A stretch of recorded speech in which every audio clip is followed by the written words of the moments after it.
You're live.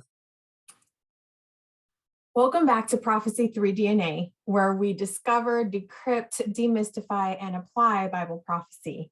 So my name is Donnie Alvarenga, and this is my brother, Don DeCuna, and we are honored to be your guides on this journey through Bible prophecy.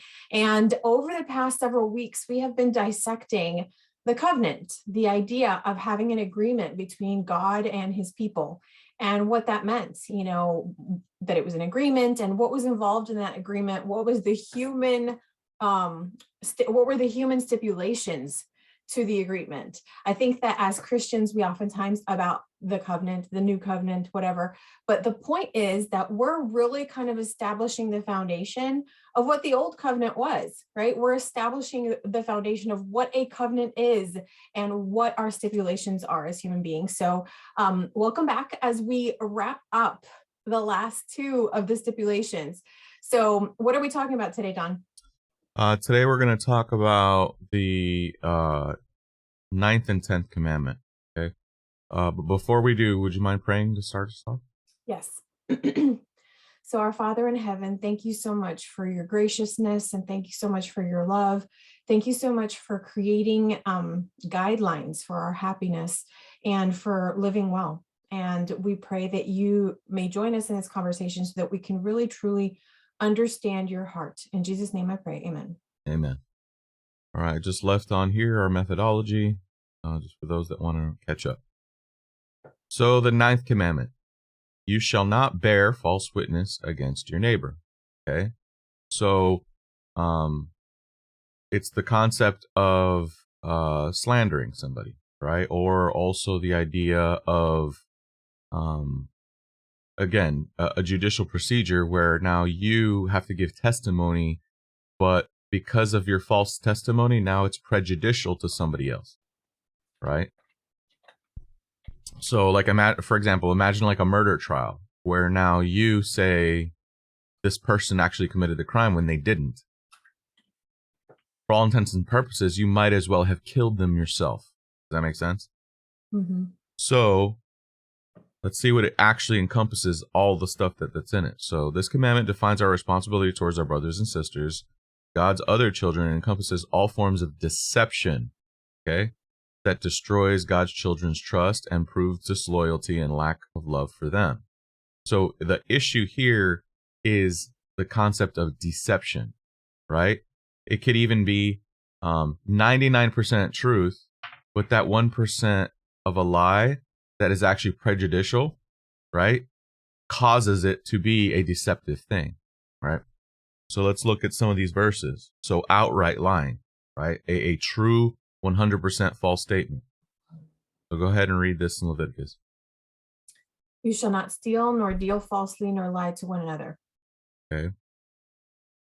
Leviticus 6:2-5, when a person sins and acts unfaithfully against the Lord by lying to another concerning something left in storage or entrusted to him, or theft, or by extorting his neighbor, or by finding a lost item and lying about it, and he swears falsely concerning one of all the things that a man may do to sin in these things.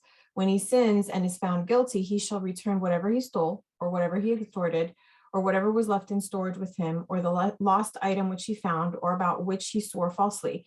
Then he shall repay it in full and shall add 1/5 to it. He shall give it to whom it belongs on the day that he is found guilty. Okay. And then here is one in the book of Proverbs where it's a description of the things that God hates. All right. Interestingly enough, if you look at each one of these things, it's pretty much what the devil does and what he did that got him kicked out of heaven. Almost like the entire process of what he wanted to do. So go ahead and read it. Proverbs 6:16-19. These 6 things the Lord hates. Yes, 7 are an abomination to him. A proud look, a lying tongue, and hands that shed innocent blood, a heart that devises wicked imaginations, feet that are swift in running to mischief, a false witness who speaks lies, and he who sows discord among brethren. Okay, so let's think about this in the devil, because it's going to tie into the very next verse, okay? The devil was proud of himself, right? He had a lot of self-love, which led him to think that he could be like God. But to be like God, what would he have to do? Get him out of the way, right? To get him out of the way, you have to devise of a plan to get him out of the way. And then, you have to put your plan in action. And then you have to defame God, and that defamation causes discord and rebellion. Okay? Right. So it's pretty much the process of what the devil did in heaven. He tries to bring to earth, and it works on us because we are sinful creatures. So now we're going to read here about the devil and what the true character of the devil is. So remember how we described that the character of God, he describes in a two-character, or like he describes his name in a two-character title, right? And we described how God describes himself as merciful and just. So the devil also has the way God sees him has a two-word definition, okay? So go ahead and read this in John. You are of your father, the devil, and you want to do the desires of your father. He was a murderer from the beginning and does not stand in the truth because there is no truth in him. When he lies, he speaks from his own nature, for he is a liar and the father of lies. Okay, so here, he is a murderer and he is a liar, all right? So the devil is all about deception and doing away with the innocent. So we'll go back up here. Shedding the blood of innocence. Okay. So outright lying. Okay. You are a child of the devil as a liar because you're doing what your father wants you to do. He wants you to lie because he lies. Right. Outright, just straight up, I went fishing yesterday when I didn't. Okay. Slander. So these are other terms that talk about slander. So it's like libel, perjury, or defamation, right? So basically, you're taking someone else's name in vain, all right? So there's a commandment that says don't take God's name in vain. Don't take someone else's name in vain, all right? Don't defame them and their name. Does that make sense? Mm-hmm. So it's this concept of slander where I'm going to make something up to make this other person purposely look bad or get them imprisoned or whatever it is. All right. So let's look at this. Exodus 23, 1 and 2. You must not give a false report. Do not join your hand with the wicked to be a malicious witness. You must not follow the masses to do evil and do not testify in a dispute that agrees with the crowd to pervert justice. Okay. So right here we have the idea of a false report. Okay. Be a malicious witness. Why? Because it does what? Perverts justice. So when the right thing should be evident, now the right thing is confusing, right? It's in doubt. Here's another one here, and let's see if this aligns with what we talked about the devil. So go ahead and read this in Exodus. Exodus 23, verse 7. Keep far away from a false charge, and do not kill the innocent and the righteous, for I will justify the wicked. Okay, so what do we... I will not justify. Yeah. I will not justify the wicked. So right here, what is that? A lie. And what does it potentially cause? Kills the innocent and the righteous. Potentially, right? So what does God call lying and murder? Wickedness. Wickedness. Okay, so we see that this is the devil's MO. That's his whole, his whole essence. Okay. He may look like a beautiful angel of light. He may look like he might not even exist. All right. People be like, oh, the devil doesn't exist. Okay, fine. But the concept of somebody that has murder and deception in their heart, that is the devil. All right. Here's one more. Leviticus 19:16. You shall not go around as a slanderer among your people, nor shall you stand by while the life of your neighbor is in danger. I am the Lord. Okay, we already spoke about this last week, where you don't want to let somebody else potentially fall into danger because you're standing by. Can people fall into danger just by things you say? Yes. Right? He did it. Right? When he actually didn't do it. Now, if he actually did it, then you're perfectly fine. But it's this idea of you're trying to blame somebody but you're basically setting them up for pain and suffering. Does that make sense? Because of your own words or your deeds. All right. Next, plain dishonesty. All right. So this goes more to the concept of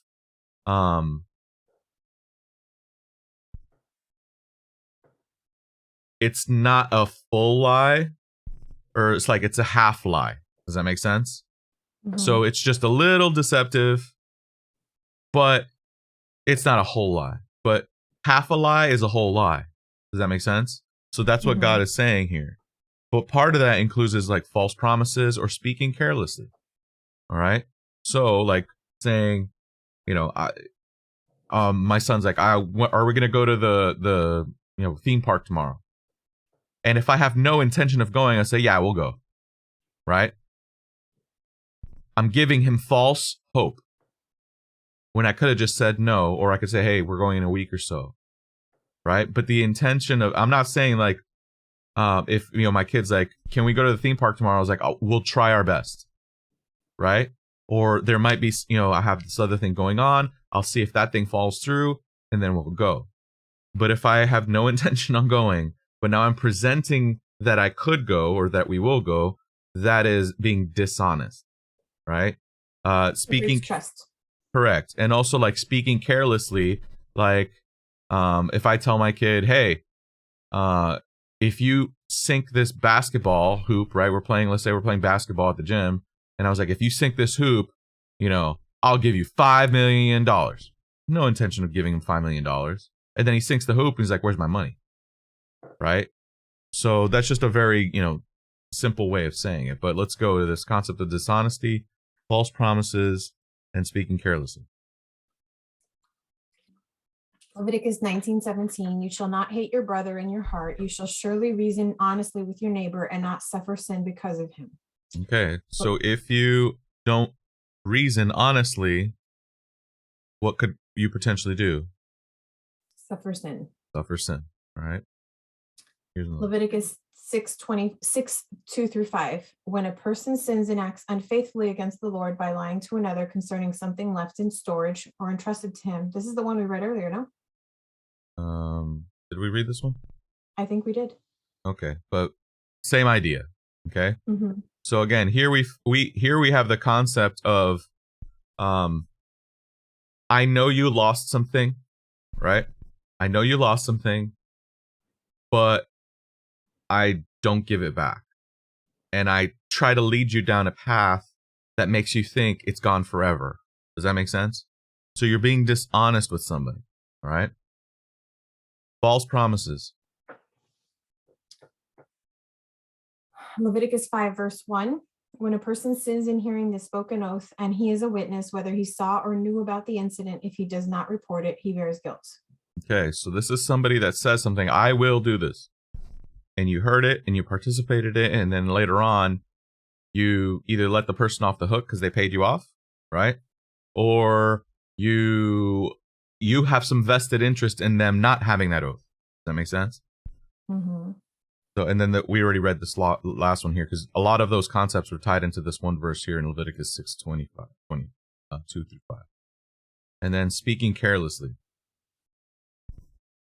Leviticus 5:4, or when a person swears by speaking rashly with his lips to do evil or to do good, anything that a man may speak rashly by oath, and he did not realize it, by when he realizes it, then he has become guilty of any of these things. Okay, so here the concept works if you're trying to do good or evil, right? So don't speak rashly. That aligns with this concept of speaking carelessly, okay?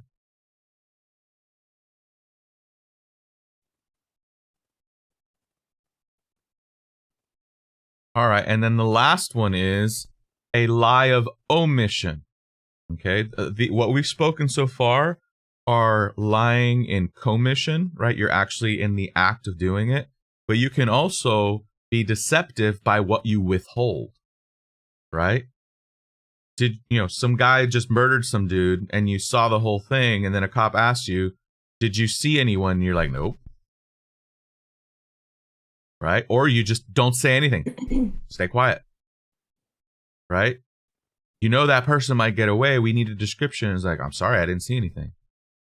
You're withholding that evidence. It's still a lie, but you're withholding that evidence.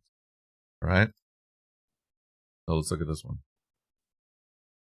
All right, we read this one. And we read this one. All right, so again, when a person hearing an oath and is a witness, if he saw and knew about the incident, he does not report it, he bears the guilt. All right, so this is the tail end of that one. So do we understand a little bit better what it means to bear false witness? Mm-hmm. Ultimately, it covers the concept of deceptive practices. All right, it could be something completely blatant, or it can be something that's very, very benign. All right, that we think is benign, but then ultimately it leads to destruction. I like to think of the concept of deception as deviance. All right, in the sense that to be a deviant, and I'm not talking about the term like, psychologically that we're like somebody's completely like out of whack. I'm talking more of a deviation in trajectory. Okay, so for example, I like giving a sailing analogy or a maritime analogy because of my background. So let's say I'm leaving England and I'm trying to go to the United States, and I know there's a track I need to stay on, right? You want to ideally stay right on track the whole time. Now, there's currents and there's winds and there's all these things that might make you deviate from the track, but ultimately you're always going to be adjusting your heading to line back with that track. Now, what if you now decide to go just 1 degree off track and always stay 1 degree off track? You're not going to end up where you want to end up. Does that make sense? Mm-hmm. So if the track has you going, 0, 0, 0, and then you say, yeah, but I want to go 0, 0, 1. You're not going to end up in New York. You're going to end up somewhere in Canada. Just because of how far the distances you need to travel. And that 1 degree of difference made hundreds, if not thousands of miles of a difference to the long run, right? So that's why you can think something like just a fruit, right? Just a fruit in Eden led to the atomic bomb and the Holocaust and other horrible events, okay? One simple thing led to all of this. That's that trajectory of deception, right? And what was Eve's charge against the serpent? When Adam basically threw Eve under the bus, who did Eve throw under the bus? And for what reason? The serpent. And what was the reason she gave? He deceived me. The serpent deceived me. Okay? So that deception led to all these horrible things. Why? Because the devil is a liar and a murderer. And what was the devil's lie about? You will not surely die. By saying you will not surely die, did he condemn them to death? Mm-hmm. Liar, murderer. That's the devil. Okay? Go back to this. All right, so we good with the 9th? Yeah. Now, let's go to the 10th. You shall not covet your neighbor's house. You shall not covet your neighbor's wife, nor his manservant, nor his maidservant, nor his ox, nor his donkey, or anything that is your neighbor's. Right? So some people, some religious denominations have actually split this commandment in two, saying don't covet your people's stuff and don't covet your people's spouse. Right? Now, is it about coveting people's spouse and coveting people's stuff? Or is it about coveting? All right? The thou shalt not covet commandment is about the commandment of just don't covet. The other things are examples of what you shouldn't covet. Does that make sense? Mm-hmm. But ultimately, this is the true essence of the commandment. So if you split this commandment, you're doing nothing. right? It's like saying don't lie and don't slander. Does that make sense? The concept is don't be deceptive. All right? So once again, this is one complete commandment that describes you shall not covet with examples of what you shouldn't covet. There's plenty of other things. So for example, if my neighbor doesn't have an ox, but he has a Tesla,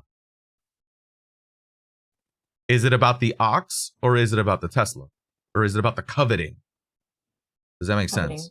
All right. You know, I homeschool my kids and we talk about the sentence structures and paragraph structures.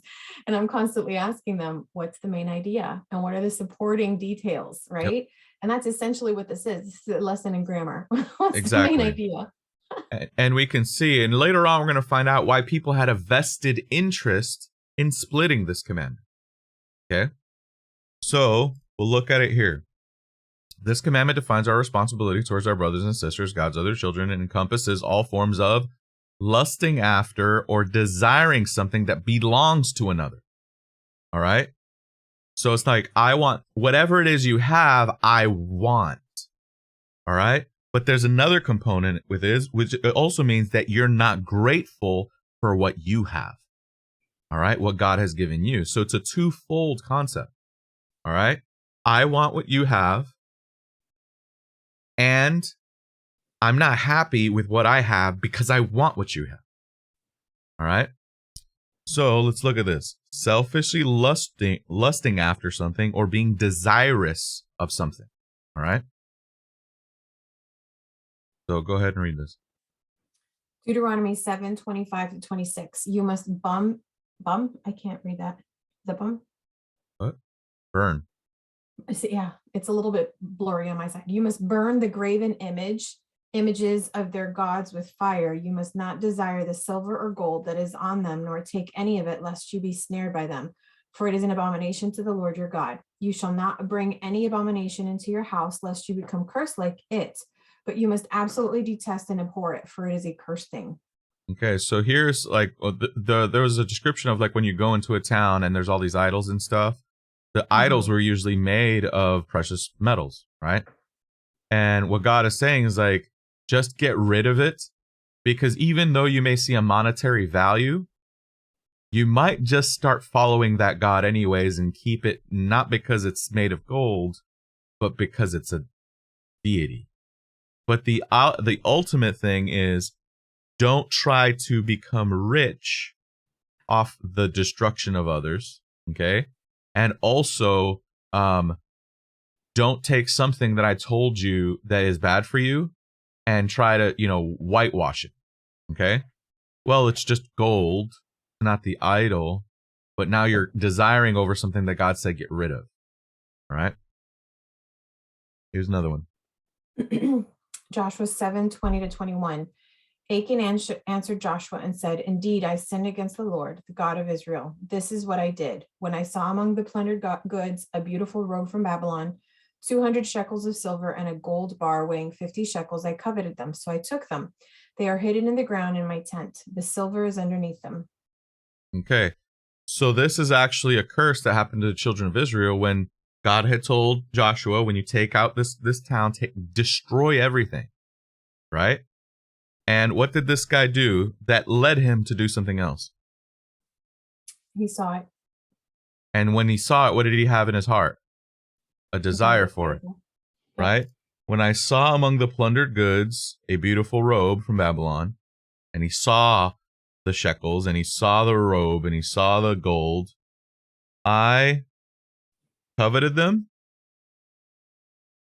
so I took them. So here's the principal issue with covetousness. It is the gateway drug to all other sin. Okay? Give you an example. Murder. I want what you have, so I have to take you out of the way to get it. Okay? I want your stuff, so therefore I'm going to find a way to take it.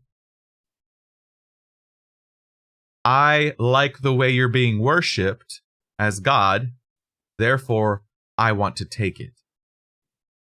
Okay? you're ultimately doing, by the desire that you want to have something, you're going to devise ways to get that thing, whatever it is, or reject that thing, whatever it is. All right. So I'm going to bring another concept up right here in Genesis 3. Okay.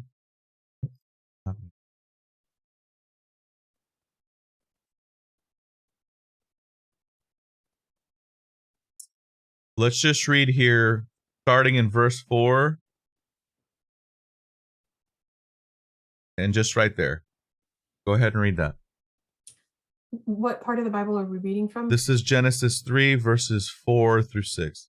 Then this serpent said to the woman, you shall surely will not die, for God knows that on the day you eat of it, your eyes will be open and you will be like God, knowing good and evil. When the woman saw that the tree was good for food, that it was pleasing to the eyes, and a tree desirable to make one wise. Okay, so right here, it was what? Pleasing to the eyes. And what else? It was desirable. To make one wise. To make one like God. So the interesting, let's go back to the deception one real quick. Let's put it this way. Is this a lie? No. No, not a lie. But is this a lie? Yep. So when is a lie most effective? When it's mixed with the truth. Yep. But now let's go to this one. Something was pleasing to her eyes that she was not allowed to have. Was there more than enough that God had given them? Mm-hmm. Was there not perfection surrounding them? Was there not the whole entire bounty of Eden? God said, of every tree of the fruit you may eat, except one. Right? 99.99999% of everything you see that you want to eat, you can eat. This one thing do not touch. Well, he didn't say don't touch, she said it, right? He said don't eat. All right? But ultimately, it made her desirable also to know good and evil, right? Because she thought that's what wisdom was. That's what the devil thinks wisdom is, right? She was, her curiosity got to her, and it led her to desire something that wasn't hers to have. Okay? Covetousness led to stealing, led to eating, that led to murder, that led to all this other stuff. Does that make sense? So, selfishly lusting after.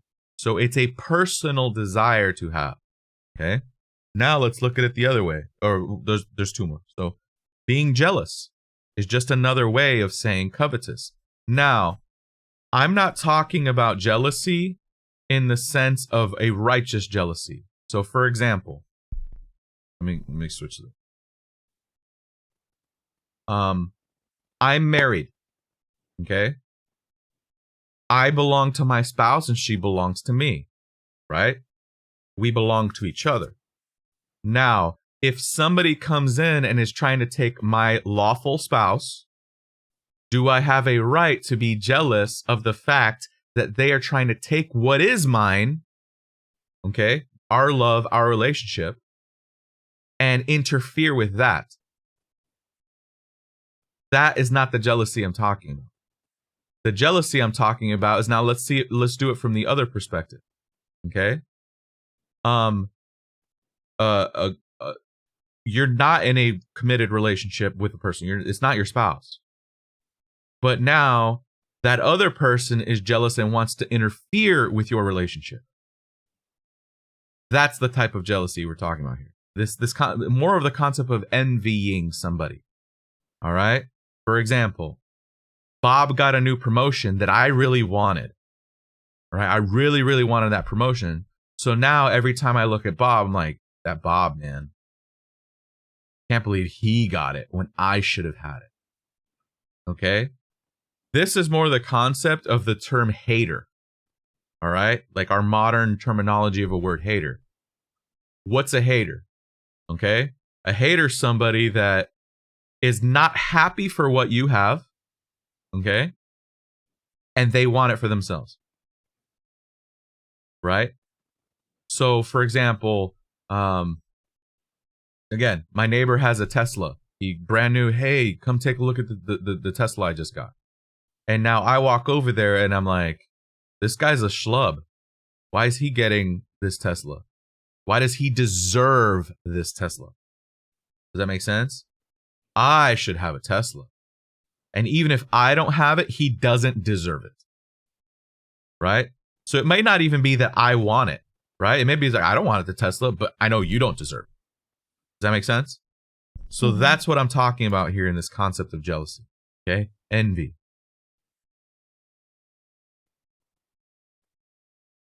Go ahead. Job 5, verse 2, for anger slays the foolish man and jealousy kills the gullible. Psalm 106, 13 through 16, but they soon forgot his works. They did not wait for his counsel, but they lusted exceedingly in the wilderness and tested God in the desert. He gave them their request, but he sent a wasting disease on them. They envied in the camp Moses and Aaron, the holy priests of the Lord. Okay, so here, this is actually speaking about, I think it's Korah's rebellion. So this is David giving a recount of Korah's rebellion in a very small snapshot, right?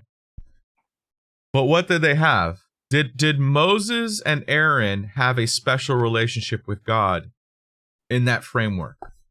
Yes. Okay.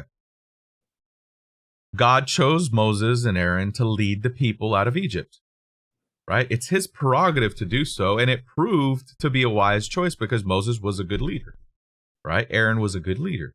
They remained faithful to him when everybody else fell by the wayside. But now they get to a certain point at the Jordan where they don't want to go into the promised land that God led them to. And so what did they do?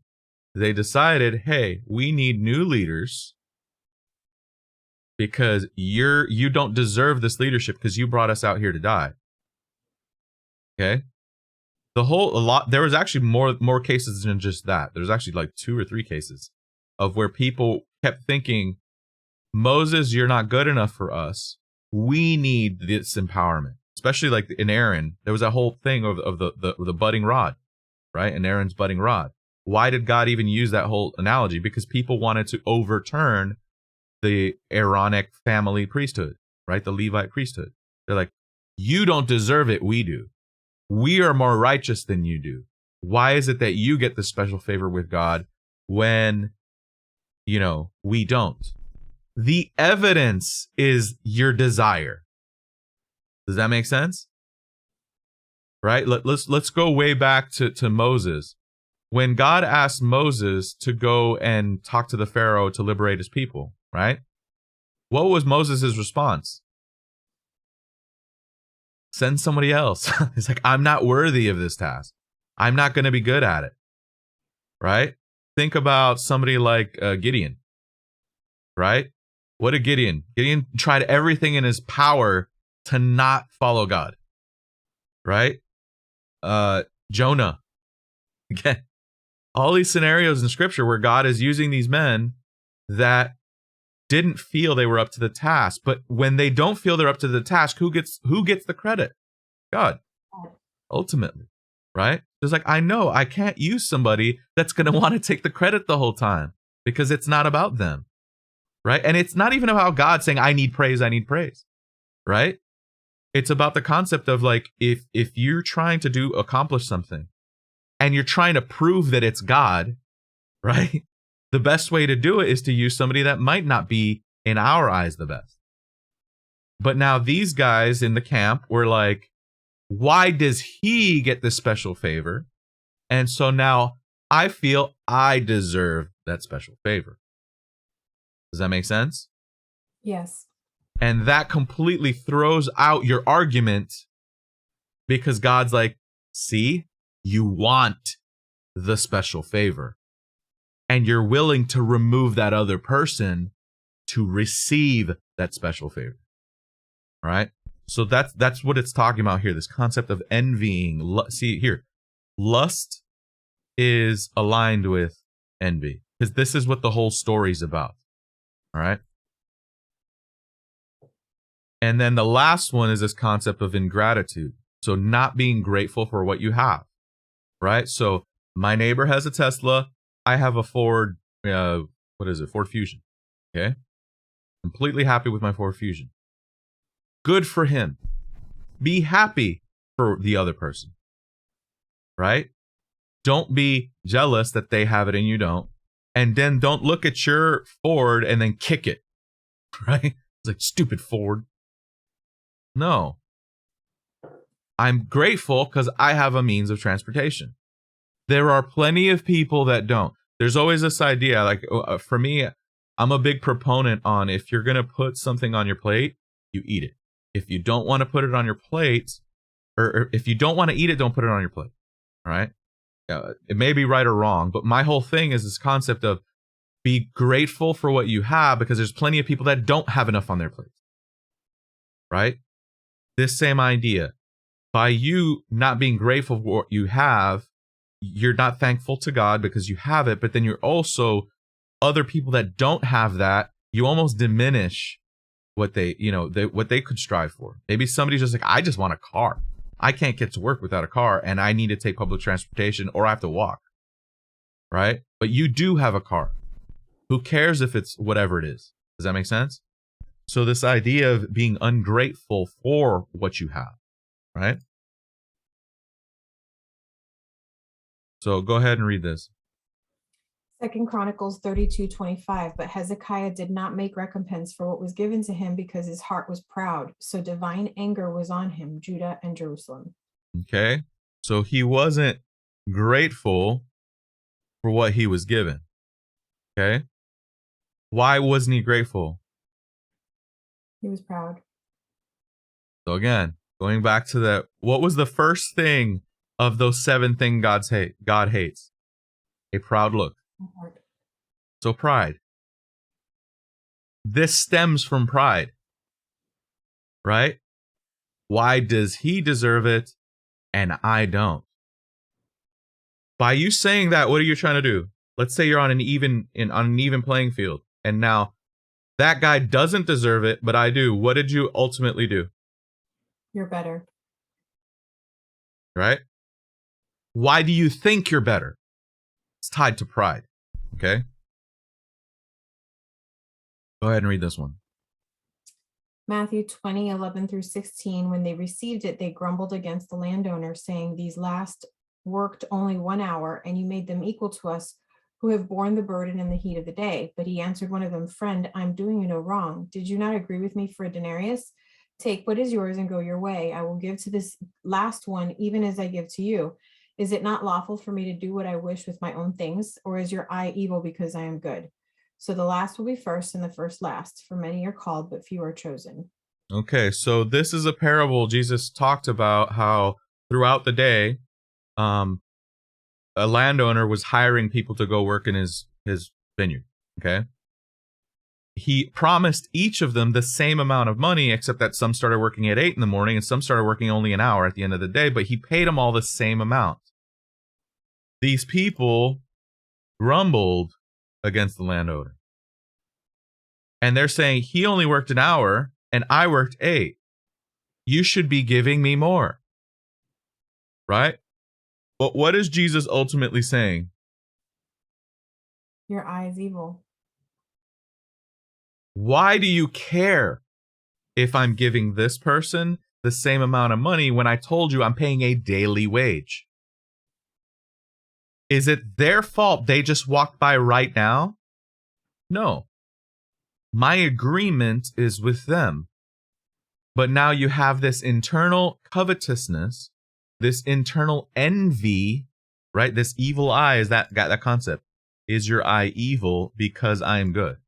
Right? So this idea of I see something that I now perceive, they perceive this as an injustice.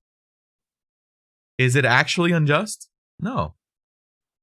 Well, I deserve it. Why? Because of your pride. Your pride makes you want to elevate yourself above others. And ultimately, by you elevating yourself, what are you doing to them? Subjecting or pushing them down.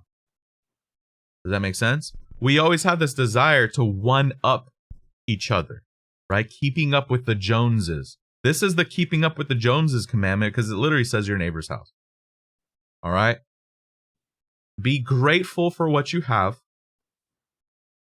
and don't seek after something that you shouldn't. And don't hate them for having what they have. Be happy for them for what they have. All right. Because again, it goes to this concept of responsibility towards others. All right. Not being grateful. All right. So the 10th commandment. That makes sense? Yep. All right. So this is a graphic that I showed when we started the stipulations portion way back when. All right. Ultimately, what does the law show us? Okay. It shows us God's attributes, because all these verses here, they're here. I could click on them, but we're not going to do that for time's sake. But you can screen cap this and look at each of these verses on your own. But it shows that the law's attributes directly correlate to God's attribute. Okay? God is just, the law is just. God is true and the truth, the law is true and the truth. God is pure, the law is pure. Light, faith, good. All these things, including everlasting. All right? And again, when we described everlasting, what did we describe? It has always been, will always be. All right? So just as God has always been and will always be, the law has always been, will always be. And so ultimately, we can't just say that for our modern Christian dispensation, this is the only time in the history of the universe that it doesn't matter. Because it has always been, will always be. Okay? So I just want to kind of give a graphical representation of what we've spoken about during this entire 10 Commandment portion of this series. Okay? Where do these events, where does this commandment actually supposed to start? How do you put all these things in practice? Well, the first one has to do with worshiping the Redeemer. And right? I am the God who took you out of Egypt, who rescued you from slavery. You shall have no other gods before me. Right? Worship the Redeemer. The next one is don't worship idols, which is don't submit to false gods. Okay? Submit to the Redeemer God. Every other thing is a false god. Can a human be a false god? Yes. Can an object be a false god? Yes. Can yourself be a false god? Yes. All right, we've just talked about all those things. Don't misrepresent God. Don't take his name in vain. All right? The whole blasphemy concept. Don't assume the prerogatives of God. Don't claim that you're doing something in his name that is in a judgmental way, in the sense of I declare you innocent or guilty, deserving of death. Okay? That's what this commandment means. And then don't use his name flippantly either. Right? These are the concepts that we talked about here. Rest with the Creator. So notice how there's correlations here. The first commandment with the fourth. Interestingly enough, when the rereading of the 10 Commandments say you should also keep the Sabbath because of the redemption that they had in Egypt. So there's a correlation between the Redeemer and the Creator. Right? When we look here, we have false gods and we have a false concept of God. Do you see how there's almost like there's a chiasm? We've described this concept of literary chiasm. There's a chiasm in the 10 Commandments. There's submitting to false gods and having a false understanding of God. All right? Now, honor your parents. We've described this as not just your parents, but also other elderly people in your family and outside of your family. Okay? Respect those who trailblazed, those that were before you. Don't destroy his creation. Right? So again, now we're dealing with creator elements. Right? Your parents are your earthly creators. And when we murder, we are destroying God's creation. Right? He made that person that you are destroying. You are wrecking his creation. Okay? Don't destroy his creation. Now, don't submit to false relationships. Don't commit adultery. That's a false relationship. That is an illicit relationship. Okay? Falsehoods. Don't be selfish by stealing from God's children. So again, misrepresenting your parentage as being as God, because they are your brothers and sisters. Another concept of misrepresentation and selfishness. Don't submit to deception and become a false witness. So again, falsehood. There's a whole leg of the commandments that deal specifically with false things, false actions, false relationships, false gods. Okay? And then the last one is don't be selfish by being jealous and ungrateful. Okay? There's a whole other leg that has to do with selfishness. Okay? Selfish about what other people have, so I have to take it, and I am now assuming someone else's prerogatives. These are all the selfishness legs. All right? So this is one thing I want us to kind of take away, is this idea that the Ten Commandments are almost like a concentric circle. Or not concentric, like have you ever seen that like Fibonacci circle? Like the golden ratio. You ever seen that concept? Well, I wish I had another diagram of it. But there's a mathematical formula that basically it starts out like a spiral and it keeps going out and it exponentially gets bigger. The Ten Commandments is kind of this way, and it has a lot of themes in it. So it's not just this concept of 10 straight rules that you have to follow. Each rule, there's reasonings behind it. Each rule aligns with the other. Each rule is connected. There's connective tissue between one. That's why when God says you break one, you break them all. All right? But does this visualization help us see what the commandments are all about? Mm-hmm. The upper half is our relationship with our Redeemer and Creator.